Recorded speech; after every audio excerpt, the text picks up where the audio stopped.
देखिए, पहले जो हमने वीडियो डाला था उसमें हमने पहले जाना कि स्वर किसे कहते हैं, ये कितने प्रकार के होते हैं, आशुलिपि में स्वरों की कितने प्रकार होते हैं।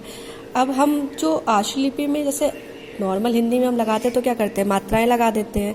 लेकिन जब बात आती है हमारी आशुलिपि की तो व्यंजन रेखाओं पे हम मात्राएं नहीं लगा सकते, और चूंकि हमें तेज तीव्रतम गति पे लिखना होता है तो उसके लिए हमें व्यंजन रेखाएं छोटी करनी पड़ती है, उन पे स्वर लगाने का तरीका भी थोड़ा अलग होता है।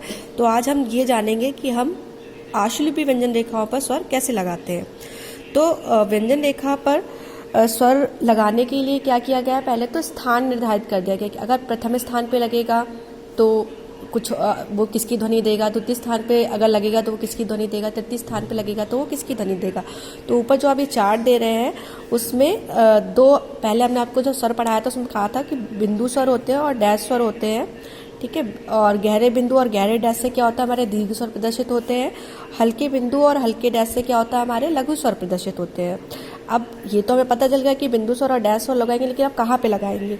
तो प्रथम स्थान पे कहते हैं अगर गहरा बिंदु लगा देंगे तो ये किसकी ध्वनि प्रदर्शित करेगा, बड़े आ की ध्वनि प्रदर्शित करेगा। द्वितीय स्थान पे वही गहरा बिंदु लगा दिया जाएगा तो किसकी ध्वनि प्रदर्शित करेगा, ए की ध्वनि प्रदर्शित करेगा। वही अगर तृतीय स्थान पे अगर गहरा बिंदु लगा दिया जाएगा तो क्या प्रदर्शित करेगा, वो बड़ी की मात्रा प्रदर्शित करेगा।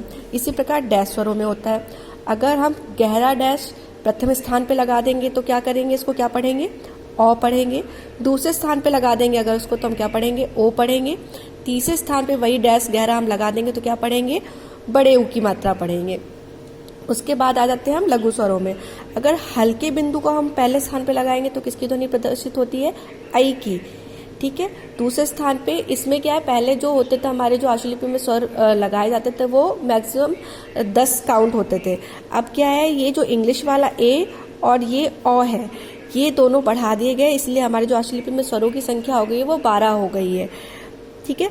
तो अगर दूसरे स्थान पे हम हल्का बिंदु लगा देंगे तो वो ए की ध्वनि देगा।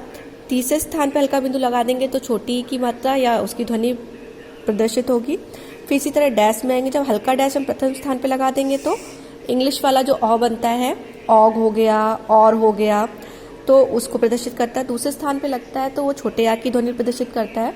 उसके बाद वो तृतीय स्थान पे अगर हम हल्के डैश को लगा देंगे तो क्या प्रदर्शित करेगा, छोटे ऊ को प्रदर्शित करेगा। अब आई बात, हम व्यंजन रेखा पे स्थान तो बोल रहे हैं लेकिन स्थान का निर्धारण कैसे करेंगे।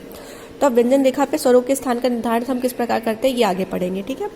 तो प्रत्येक व्यंजन रेखा के 3 स्थान होते हैं, क्योंकि हिंदी भाषा की तरह हम व्यंजन रेखाओं पर स्वरों को मात्राओं की सहायता से नहीं प्रदर्शित कर देते हैं, लेकिन शॉर्ट हैंड पे तो नहीं कर सकते ना।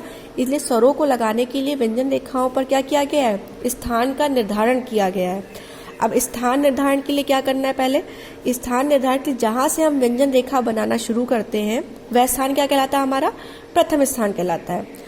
वही उसके बीच का भाग, अब व्यंजन रेखा पूरी हमारी 3 से 4 सेंटीमीटर की बन रही है, अगर मैं स्टार्टिंग के पार्ट को अगर हमने फर्स्ट प्लेस मान लिया है तो अगर बीच का स्थान बना तो वो क्या हो गया, हमारा द्वितीय स्थान हो गया। फिर जो अंतिम भाग बचता है हमारा वो क्या कहलाता है, हमारा तृतीय स्थान कहलाता है। फॉर एग्जाम्पल आप देखिए, जैसे हम का बनाते हैं, का हम बनाते हैं तो कैसे बनाते हैं, बाएं से दाईं ओर 3 से 4 सेंटीमीटर की हल्की रेखा बनाते हैं। तो हमारी रेखा कहाँ से बननी शुरू हुई, यहाँ से बननी शुरू हुई, तो ये हमारा क्या हो गया, प्रथम स्थान हो गया।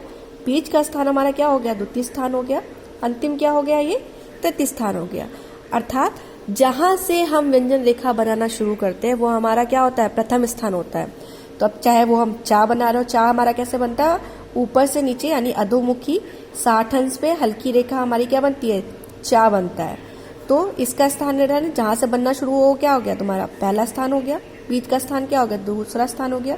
ये क्या हो गया, तीसरा स्थान हो गया, अंतिम स्थान। उसके बाद जैसे हम वाह बनाते हैं, वाह क्या होता है, हम नीचे से ऊपर बनाते हैं, तो जहां से शुरू किया वो हमारा क्या हो गया, प्रथम स्थान हो गया। बीच का स्थान हमारा द्वितीय स्थान हो गया। अंतिम स्थान क्या हो गया, तृतीय स्थान हो गया। तो ये आपको समझ में आएगा। इसी प्रकार हम क्या बनाते हैं, माँ बनाते हैं। माँ में क्या होगा, माँ हमने आज शुरू किया, ये हमारा प्रथम स्थान हो गया। ये हमारा क्या हो गया, द्वितीय स्थान हो गया। ये हमारा तृतीय स्थान हो गया। सेम है एज हो गया ना के लिए भी, ये हमारा प्रथम हो गया, ये हमारा द्वितीय हो गया, ये हमारा तृतीय। अब चूंकि हम दोनों तरफ स्थान निर्धारण कर रहे हैं वो इसलिए कर रहे हैं ताकि हमें स्वर लगाने में जहाँ पे पूरे के पूरे स्वर का प्रोनाउंसिएशन आ रहा है या पूरा का पूरा स्वर प्रदर्शित हो रहा है वहाँ पे हम पूरे स्वरों को लगाने के लिए उसका रूल अभी आगे पढ़ेंगे। पहले तो हम ये स्थान निर्धारण का सीख लेते हैं, ठीक है। तो आगे क्लास में हम बताएंगे कि कैसे क्या स्वरों को लगाया जाता है, और चार्ट भी दिखाऊंगी जिसमें आपको पता चलेगा कि उस चार्ट के हिसाब से हम कैसे स्वर, चूंकि चार्ट तो पहले समझाया ही हुआ है, अब उसको व्यंजन रेखा पे कैसे लगाएंगे वो हम बाद में समझेंगे, ठीक है।